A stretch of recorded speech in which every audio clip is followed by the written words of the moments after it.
Bom dia a todos. Que beleza esse auditório cheio.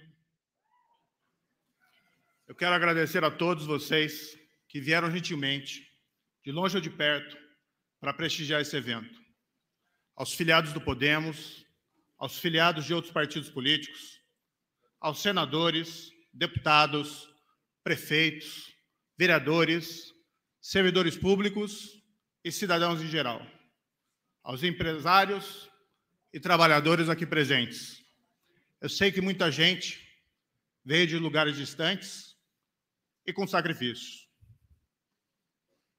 Eu confesso que estou um pouco ansioso quanto a falar hoje perante esse público.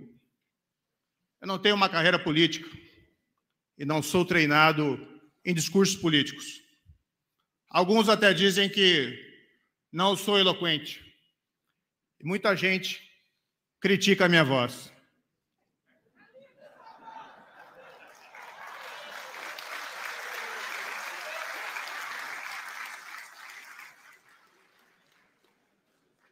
Mas se eventualmente eu não sou a melhor pessoa para discursar, posso assegurar que sou alguém em que vocês podem confiar.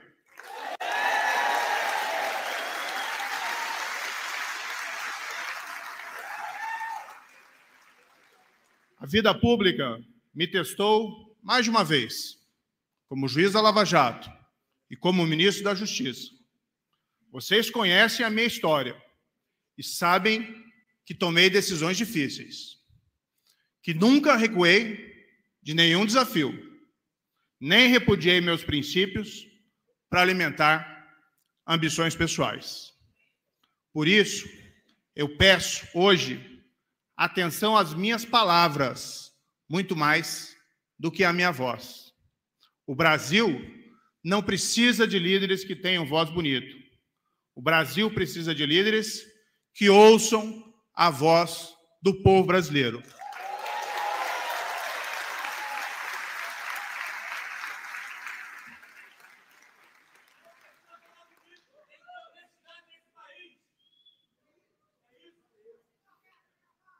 Eu quero contar um pouquinho para vocês sobre a minha história.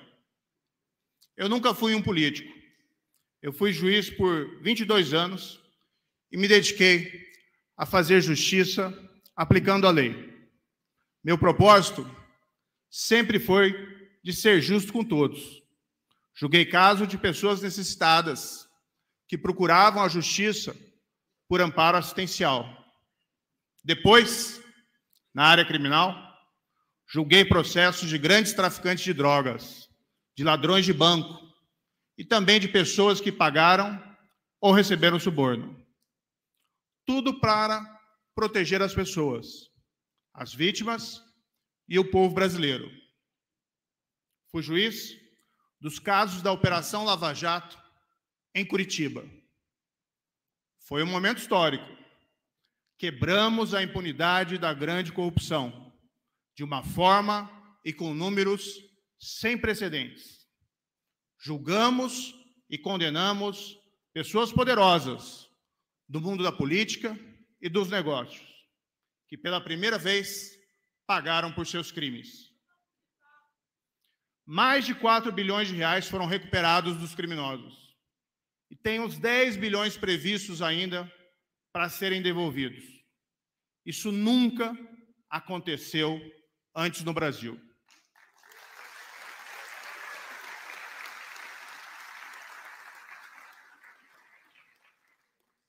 Eu sempre fui considerado um juiz firme e fiz justiça na forma da lei.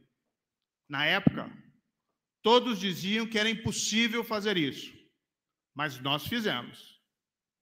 Claro, com grande apoio da população brasileira.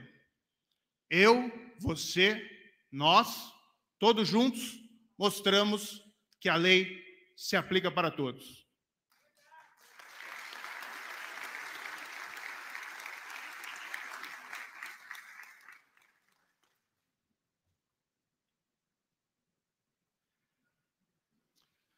Em 2018, eu recebi um convite do presidente eleito para ser ministro da Justiça. Como todo bom brasileiro, eu tinha, em 2018, esperança por dias melhores. Como todo brasileiro, eu pensava no que nós havíamos presenciado nos últimos anos. Os grandes casos de corrupção sendo revelados dia após dia. Os pichulecos, as contas na Suíça, milhões de reais ou de dólares roubados. A Petrobras, nosso orgulho, a Petrobras, foi saqueada dia e noite por interesses políticos, como nunca antes na história desse país. Apartamentos forrados de dinheiro roubado em espécie e uma persistente recessão provocada pelos mesmos governos que permitiram tudo isso, com as pessoas comuns desempregadas e empobrecendo. Era um momento que exigia mudança. Eu, como juiz da Lava Jato, me sentia no dever de ajudar. Havia pelo menos uma chance de dar certo, e eu não poderia me omitir. Aceitei o convite e ingressei no governo. O meu objetivo era melhorar a vida das pessoas por meio de um trabalho técnico, principalmente reduzindo a corrupção e outros crimes. Conseguimos, de fato, em 2019, diminuir a criminalidade violenta e combatemos, para valer, o crime organizado. Cerca de 10 mil vidas brasileiras deixaram de ser ceifadas pelo crime neste meu primeiro ano como ministro da Justiça.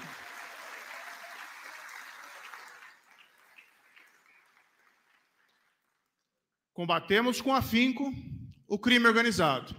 Isolamos, por exemplo, em presídios federais, as lideranças das gangues mais perigosas do país. Ninguém combateu o crime organizado de forma mais vigorosa do que o Ministério da Justiça durante a minha gestão. Até quem não gosta de mim reconhece isso.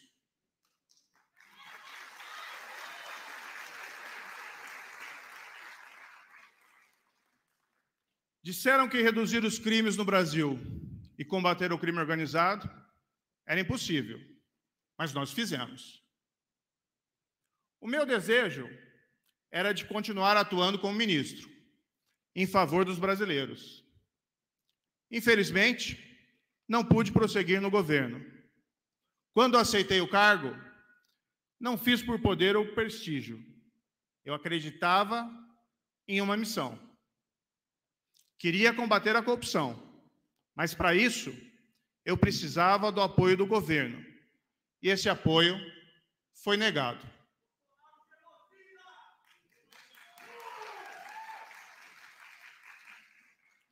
Quando eu vi meu trabalho boicotado e quando foi quebrada a promessa de que o governo combateria a corrupção sem proteger quem quer que seja, continuar como ministro seria apenas uma farsa. Nunca renunciarei aos meus princípios e ao compromisso com o povo brasileiro.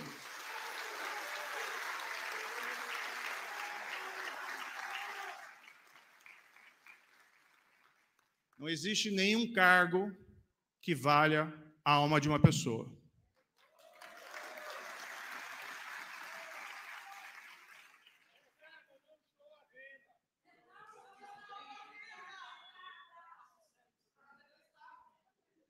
Depois que eu saí do governo, eu precisei, como a maioria do povo brasileiro, buscar um emprego, a fim de ganhar a vida.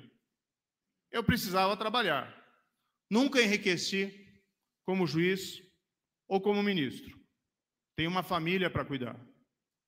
Recebi um convite para trabalhar no exterior e aceitei. Eu acreditei que ficar longe por um tempo me ajudaria a refletir melhor sobre o Brasil. Estava cuidando da minha vida privada, longe dos olhos do público e da imprensa. Mas via com extrema preocupação o desdobrar dos fatos desde a minha saída do governo. Mesmo fora do Brasil, nunca deixei o país longe de meu coração.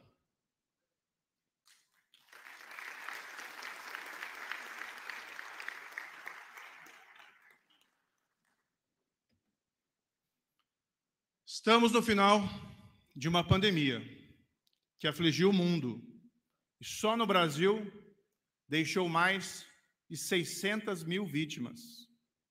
Vi consternado o crescer do número de vítimas e a desolação das famílias. Não há um brasileiro ou uma brasileira que não tenha perdido alguma pessoa querida, um parente ou um amigo. Não há um verdadeiro brasileiro ou brasileira que não tenha se emocionado com essas perdas. Aproveito aqui o momento para registrar meu pesar por todas as vítimas e por aqueles que sofreram com a perda delas.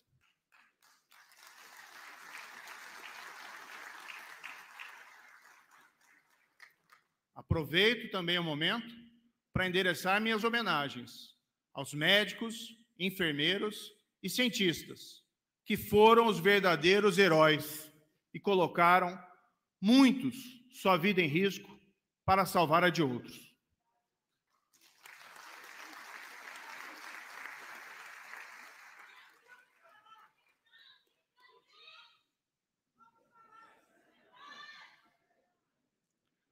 Desses médicos, enfermeiros e cientistas, vamos reconhecer que eles também nos mostraram o valor da ciência e do nosso Sistema Único de Saúde. Junto com a pandemia, vimos com tristeza outros flagelos.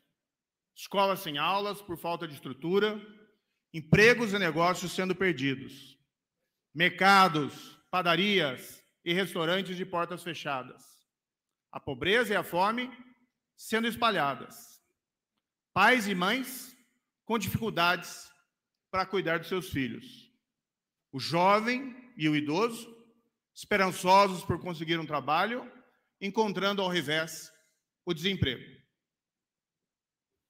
Como se não bastasse, mesmo com o fim próximo da pandemia, a economia não vai bem. As pessoas ainda estão sofrendo.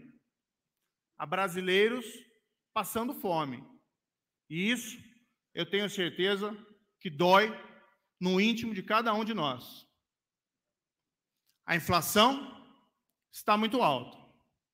Os técnicos falam em um número, mas quem vai no posto de gasolina, quem vai na padaria, sabe que é muito mais. Os juros subiram, dificultando ainda mais a vida do empresário, do agricultor ou das pessoas comuns.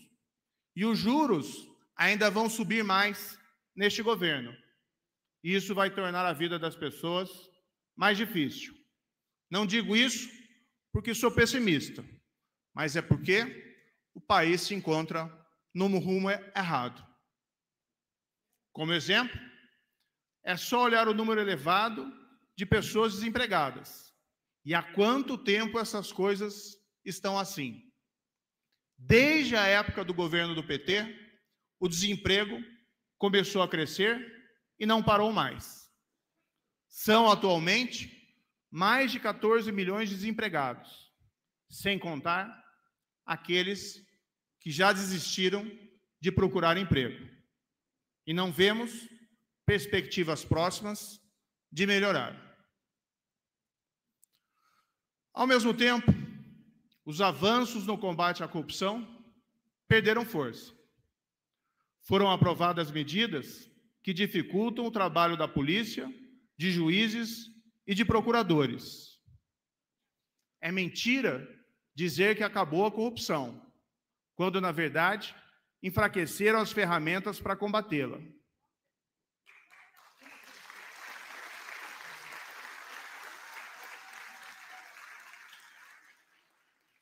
Quase todo dia ouvimos notícias de criminosos sendo soltos, normalmente com base em formalismos ou argumentos que simplesmente não conseguimos entender. O que, no fundo, a gente entende é que os criminosos poderosos estão escapando impunes de seus crimes e que a lei não está valendo para todos. Fica aquela sensação amarga de que não existe lei, de que não existe justiça.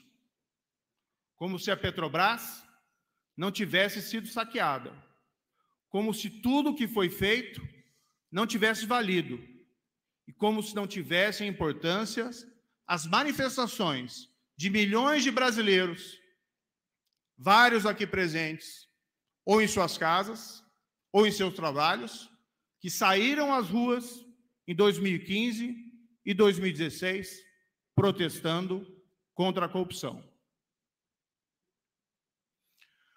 Desde que eu me entendo por gente, eu ouço as pessoas falarem que o Brasil é um país injusto, que precisamos fazer reformas, mexer nas leis para que o país melhore, para que as coisas comecem a funcionar, para que as pessoas tenham escolas decentes para seus filhos e hospitais que resolvam os seus problemas, para que a estrada cheia de buracos seja asfaltada, para que as pessoas possam andar na rua com segurança. Mas essas reformas nunca chegam, ou quando chegam, são mal feitas. E o Brasil fica sendo esse país do futuro. E nós nos perguntamos, quando vai chegar o futuro do país do futuro?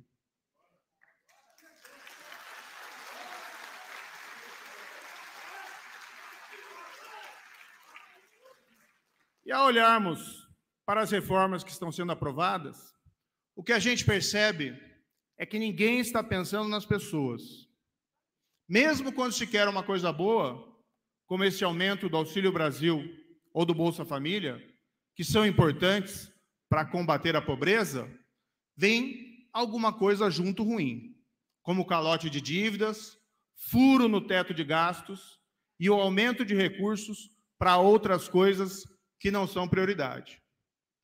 Quando o governo resolve, finalmente, vender uma empresa estatal, como a Eletrobras, aprova junto uma série de jabutis, coisas que ninguém entende direito, mas que, na prática, todo mundo sabe que significa que a conta de luz vai ficar mais cara, para alguém ganhar mais dinheiro. E aí, o governo gasta mais do que pode. E lá vem mais inflação. E lá vem mais juros. E assim o país não cresce. E não se vê emprego. Com tudo isso, as pessoas passam a acreditar que não há governo, que não há futuro, que estamos todos sozinhos e que tudo é inútil. Meus amigos e minhas amigas, todas essas coisas estão relacionadas. Se o Brasil está parado e não vai adiante, não é porque não sabemos o que precisamos fazer. Ninguém tem dúvida de que precisamos melhorar a vida das pessoas. Todo mundo também sabe que quem desvia dinheiro público tem que ser punido e não premiado.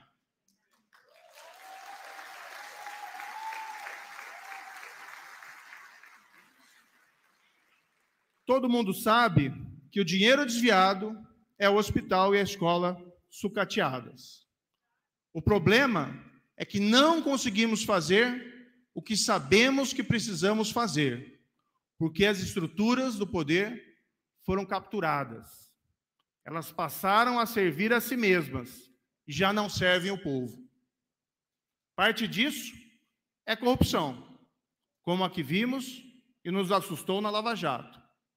Mas outra parte é a degeneração maior da vida política. A busca do interesse público foi substituída pela busca egoísta dos interesses próprios e dos interesses pessoais e partidários. É a máquina pública voltada para si mesma. Isso explica porque o Brasil continua sem futuro, com o povo brasileiro sem justiça, sem emprego e sem comida.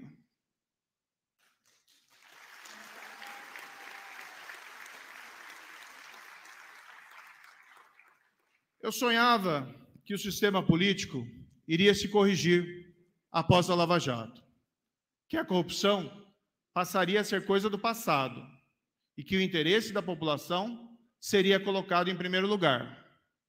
Isso não aconteceu. E, embora tenha muita gente boa na política, nós não vemos grandes avanços. Após um ano morando fora, eu resolvi voltar. Não podia ficar quieto, sem falar o que penso, sem pelo menos tentar, mais uma vez, com vocês, ajudar o Brasil.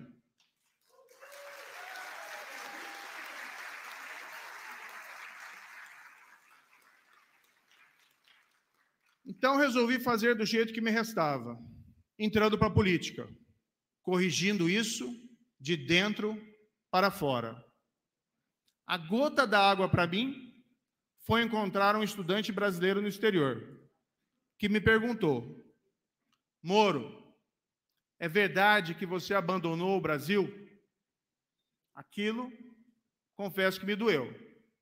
Foi como um tiro no meu coração. Eu não poderia e nunca vou abandonar o Brasil.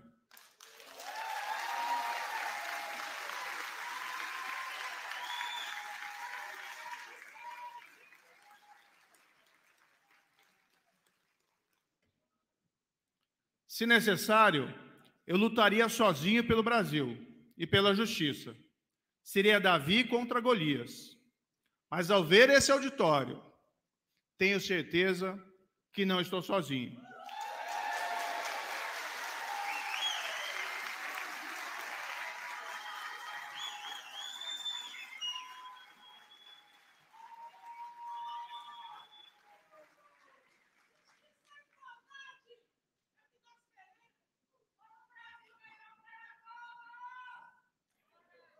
Tenho essa mesma certeza quando eu encontro as pessoas na rua, nos mercados, nas escolas, em qualquer lugar.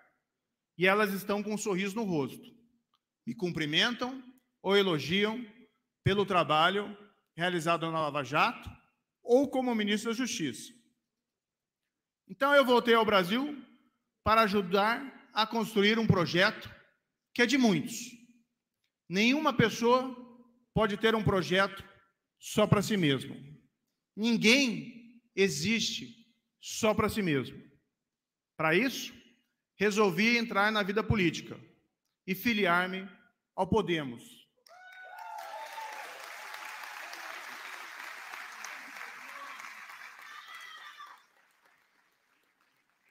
Mas esse não é o projeto somente de um partido. É um projeto de país aberto para adesão por todos os demais partidos, pela sociedade brasileira, do empresário ao trabalhador, por todo cidadão e cidadã brasileira. É o seu projeto. Ele está aí, apenas aguardando o momento certo. Chegou a hora. Queremos construir juntos esse projeto, ouvindo as ideias de todos. Não é só um projeto para reconstruir o combate à corrupção, embora isso seja importante. Ele vai muito além. É um projeto para construir o país. É um projeto de reconstrução de todos os nossos sonhos perdidos. Nesse projeto, não há espaço para o medo, não há espaço para reações agressivas, mas também não há espaço para a timidez. Queremos juntos construir hoje o Brasil do futuro. Eu quero compartilhar aqui algumas ideias que eu tenho para esse projeto. Alerto que não é um programa completo. Isso está sendo construído. São apenas ideias de um projeto maior, e esse projeto vai ser formulado junto com os brasileiros e brasileiras. Eu tenho ouvido, sim, especialistas, mas queremos ouvir todo mundo sobre ele. Primeiro, precisamos recuperar a ideia de que vivemos e dividimos o mesmo país, de que somos todos irmãos, amigos e vizinhos. Podemos até divergir em alguns pontos, mas nós temos, como brasileiros, mais pontos em comum do que diferenças. Então, e isso é importante, o nosso projeto é forte, ele é vigoroso, mas ele não é agressivo. Nossas únicas armas serão a verdade, a ciência e a justiça.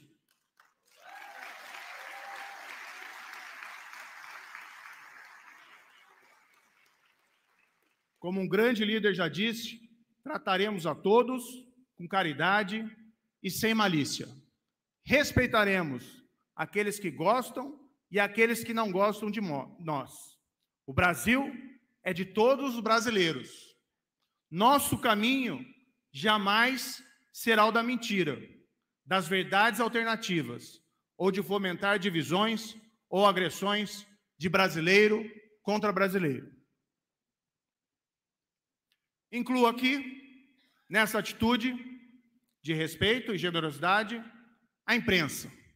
Chega de ofender ou intimidar jornalistas.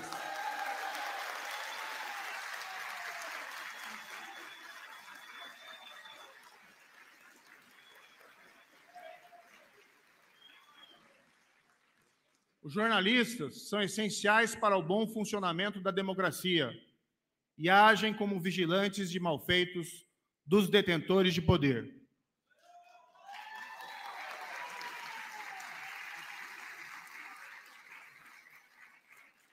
A liberdade de imprensa deve ser ampla. Jamais iremos estimular agressões. Jamais iremos propor o controle sobre a imprensa social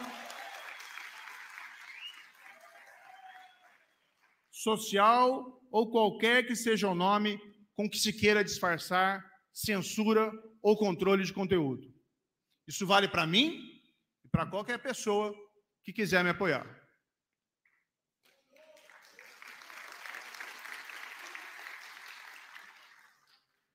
Precisamos proteger a família brasileira contra a violência, contra a desagregação e contra as drogas que ameaçam nossas crianças, jovens e adultos.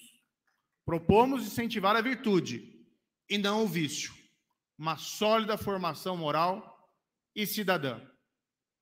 Nosso projeto de redução da criminalidade violenta, do combate ao crime organizado e ao tráfico de drogas precisa ser retomado com todo vigor, sempre na forma da lei, e buscando recuperar aqueles que se desviaram do bom caminho. Mas nós agiremos sempre com a compreensão de que nessa nossa sociedade, cada vez mais plural, todos merecem ser tratados com respeito e sem qualquer forma de discriminação.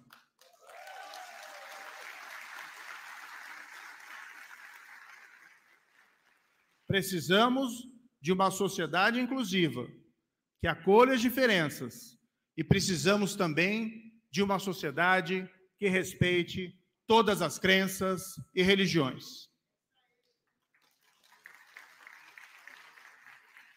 Nessa sociedade inclusiva, merecem especial atenção as pessoas com deficiência e as pessoas com doenças raras. Aprendi a admirá-las por meio da minha esposa, Rosângela, com quem sou casado há 22 anos e tenho 2 filhos. Minha esposa é advogada e atende pessoas com deficiência, pessoas com doenças raras e, igualmente, associações que promovem os direitos delas. Ela me despertou quanto à importância de adoção de políticas que atendam a essas pessoas em suas necessidades e que permitam que os talentos e habilidades delas possam florescer. Acreditamos na capacidade empreendedora e inovadora de cada brasileiro. Todo cidadão tem o potencial de se tornar uma versão melhor de si mesmo. Quero dizer aqui que essa é a minha crença fundamental, que cada indivíduo tem a sua própria dignidade e tem a capacidade de se aprimorar continuamente. Por acreditarmos no potencial de cada um, defendemos o livre mercado, a livre empresa e a livre iniciativa.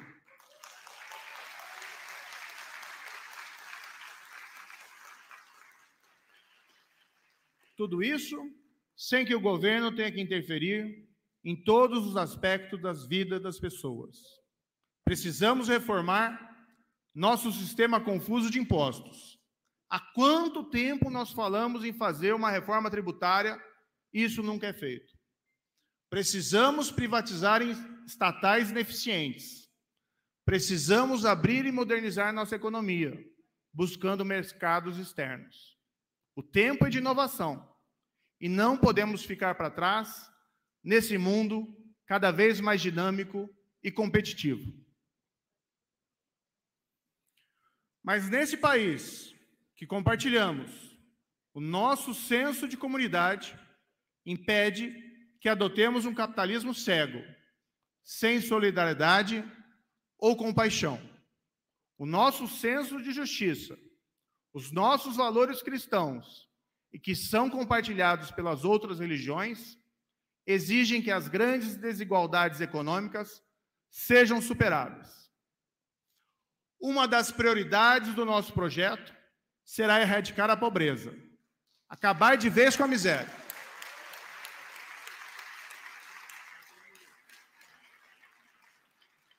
Isso já deveria ter sido feito anos atrás.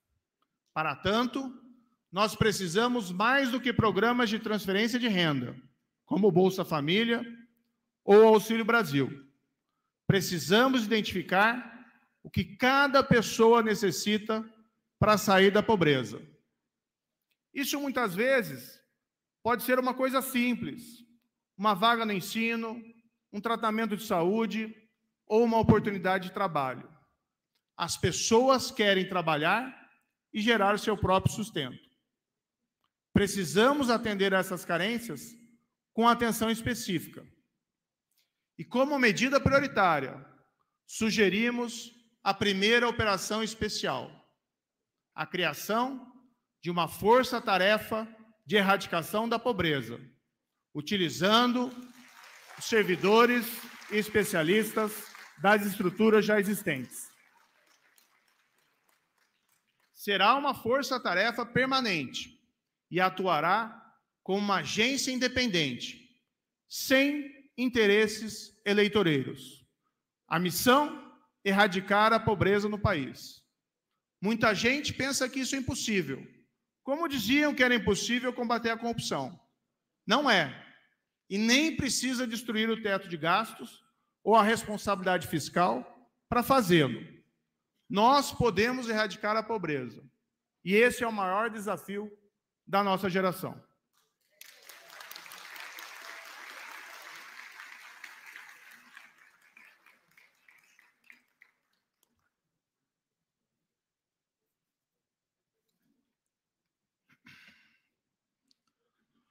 Propomos investir na educação de qualidade. Quem vai para a escola pública tem que encontrar ensino da mesma qualidade que o das escolas privadas.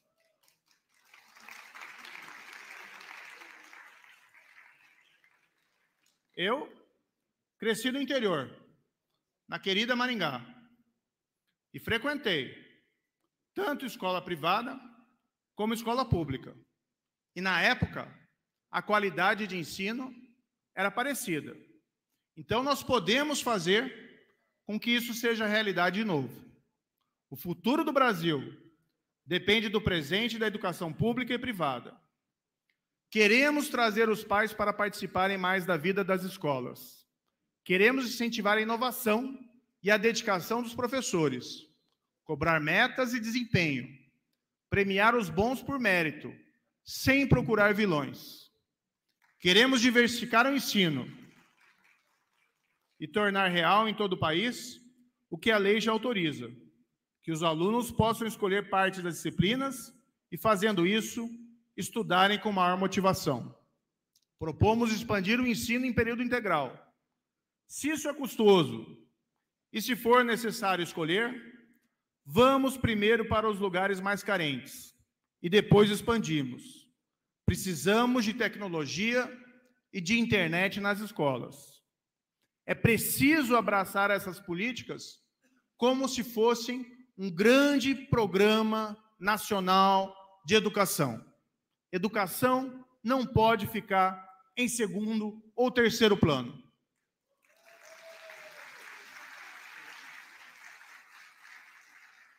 Queremos, como pais e mães, que nossos filhos, que os filhos de nossos filhos tenham um futuro melhor. E isso depende da educação. A escola deve ser um lugar para matemática, tecnologia, ciências, cultura e literatura, um lugar de liberdade e de aprendizado. Precisamos falar sobre corrupção. Muitos me aconselharam a não falar sobre esse assunto, mas isso é impossível. Combater a corrupção não é um projeto de vingança ou de punição, é um projeto de justiça na forma da lei. É impedir que as estruturas de poder sejam capturadas e, dessa forma, viabilizar as reformas necessárias para melhorar a vida das pessoas. É um projeto para termos um governo de leis que age em benefício de todos e não apenas de alguns. Chega de corrupção, chega de mensalão, chega de petrolão, chega de rachadinha.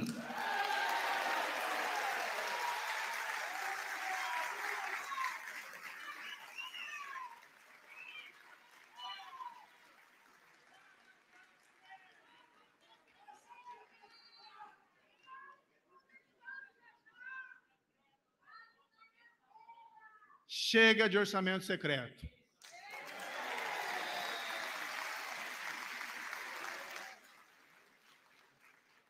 No fim, chega de querer levar vantagem em tudo e de enganar o povo brasileiro.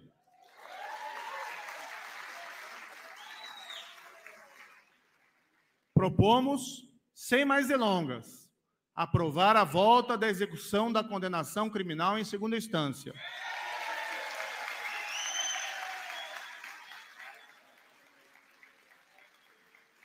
Isso para que a nossa justiça deixe de ser uma miragem e passe a se tornar uma realidade. Precisamos garantir a independência do Ministério Público, respeitando as listas, e a autonomia da polícia, com mandatos para os diretores. Tudo isso para impedir interferência política no trabalho deles. Propomos ainda a criação de uma Corte Nacional Anticorrupção, como fizeram outros países. Usaremos as estruturas já existentes, convocando juízes e servidores vocacionados para essa tão importante missão. Precisamos cuidar do futuro e que vamos deixar para as novas gerações. O Brasil é um país que, historicamente, respeitou e protegeu o meio ambiente. Nós temos a maior floresta do mundo, a Amazônia. Alguns veem a floresta como incômodo. E hoje, nossa imagem no exterior é péssima. Mas a floresta é um patrimônio valioso e precisamos mudar a percepção do mundo a nosso respeito. Precisamos, sim, dar oportunidades de desenvolvimento para quem vive na região da Amazônia, mas precisamos também proibir o desmatamento e as queimadas ilegais. Promover as ações e usar as palavras certas, considerando a população local. O futuro do mundo depende da preservação do meio ambiente para prevenir a mudança climática. O Brasil pode ser não só o celeiro do mundo, com a nossa pujante agricultura, com pequenos e grandes proprietários, mas também a liderança e o exemplo para o mundo na preservação da floresta, no fomento da exploração de energias limpas e na criação de uma economia verde, sustentável e de baixo carbono.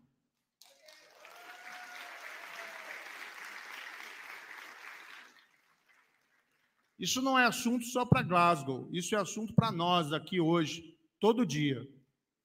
Isso nos trará investimentos e nos fará orgulhosos de nosso país. Nós somos detentores dessa enorme riqueza verde e, infelizmente, fizemos tudo errado nos últimos anos. Isso pode e deve ser consertado. O Brasil deve ser o líder e o orgulho do mundo na economia verde e sustentável.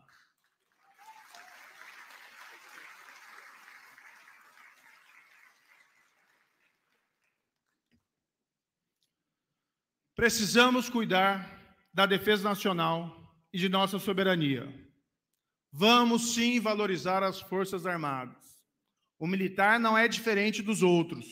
Somos todos brasileiros.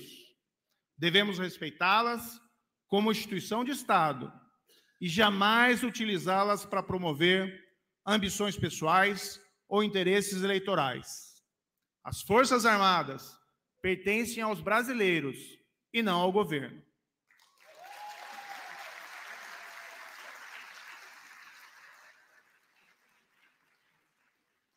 Para que todo esse projeto tenha credibilidade, para que nós possamos demonstrar com sinceridade o nosso desejo de reconstruir o país e de reformar as instituições, nós precisamos provar que estamos dispostos a sacrifícios, que a classe dirigente, que a classe política não terá por foco aumentar o seu poder ou seus privilégios e que agirá para beneficiar a todos, pensando no interesse comum e no bem público.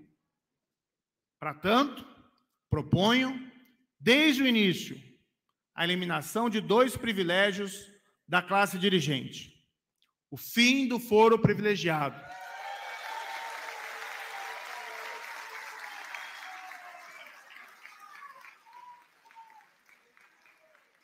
O foro privilegiado que trata o político ou autoridade como alguém superior ao cidadão comum. Proponho também o fim da reeleição para cargos no Poder Executivo.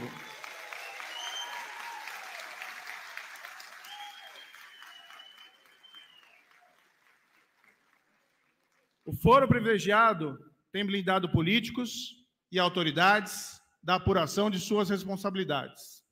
Não precisamos do foro privilegiado.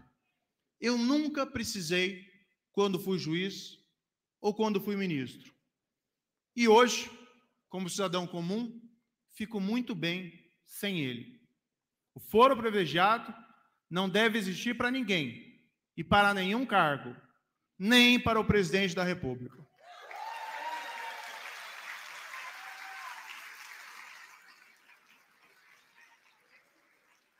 Quanto à reeleição para cargos no Poder Executivo, nós devemos admitir que é uma experiência fracassada em nosso país. O presidente, assim que eleito, e eu vi isso, começa, desde o primeiro dia, a se preocupar mais com a reeleição do que com a população. Está em permanente campanha política.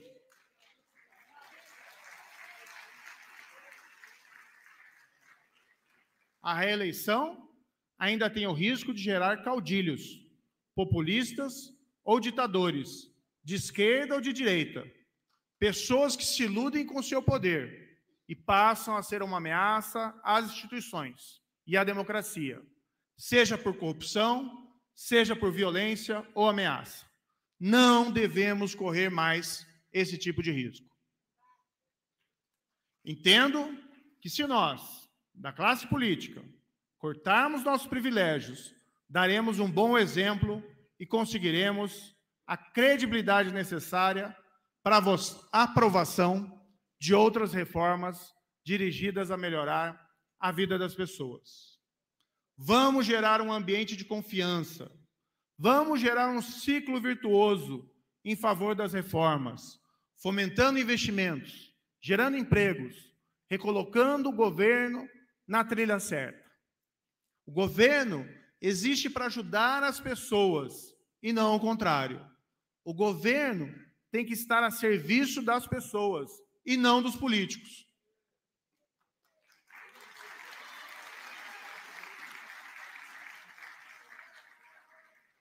Essas são apenas algumas ideias para o nosso projeto de país.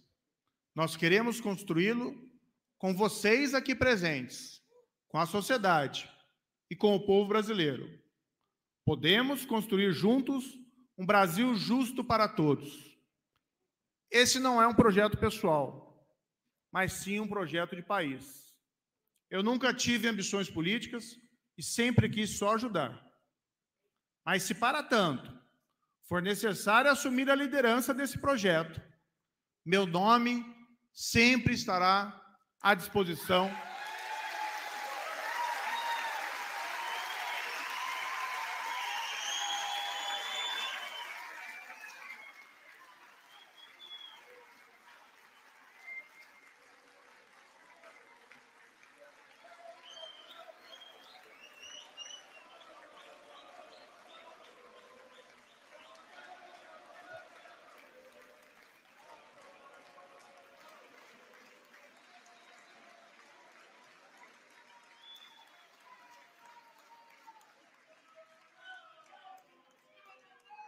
Como eu disse, eu nunca tive essa ambição, mas se for preciso o meu nome para essa liderança, ele estará sempre à disposição do Brasil. Não fugirei dessa luta, embora saiba que será difícil. Há outros bons nomes que têm se apresentado para que o país possa escapar dos extremos da mentira, da corrupção e do retrocesso. Todos nós sabemos que teremos de um momento que nos unir para uma tarefa maior do que cada uma das pessoas envolvidas. Mas precisamos nos unir em torno de um projeto que tenha pelo menos as seguintes linhas essenciais: combater a corrupção como um meio de viabilizar as reformas, erradicar a pobreza, diminuir as desigualdades, controlar a inflação, preservar a responsabilidade fiscal, fomentar o emprego e o desenvolvimento sustentável, prover serviços de saúde, educação e segurança de qualidade, proteger a família, cultivar as liberdades e o respeito com o próximo e com o diferente. Tudo está conectado. Todos nós estamos juntos. Pretendo atuar como um guardião vigoroso do interesse público, como um protetor dos direitos de todos os brasileiros e brasileiras. O Brasil poderá confiar que este filho teu não fugirá à luta.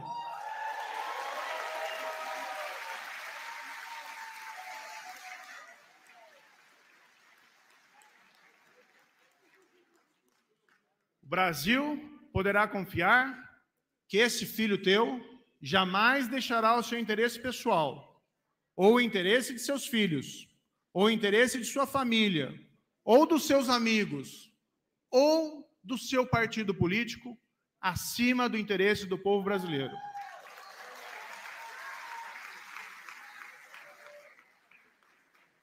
Jamais usarei o Brasil para ganho pessoal. Vocês sabem que podem confiar que eu sempre vou fazer a coisa certa.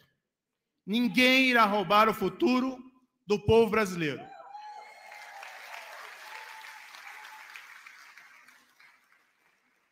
Estou, portanto, recomeçando hoje, à disposição de vocês, com meus amigos no Podemos e nos outros partidos, por um Brasil justo para todos. Muito obrigado.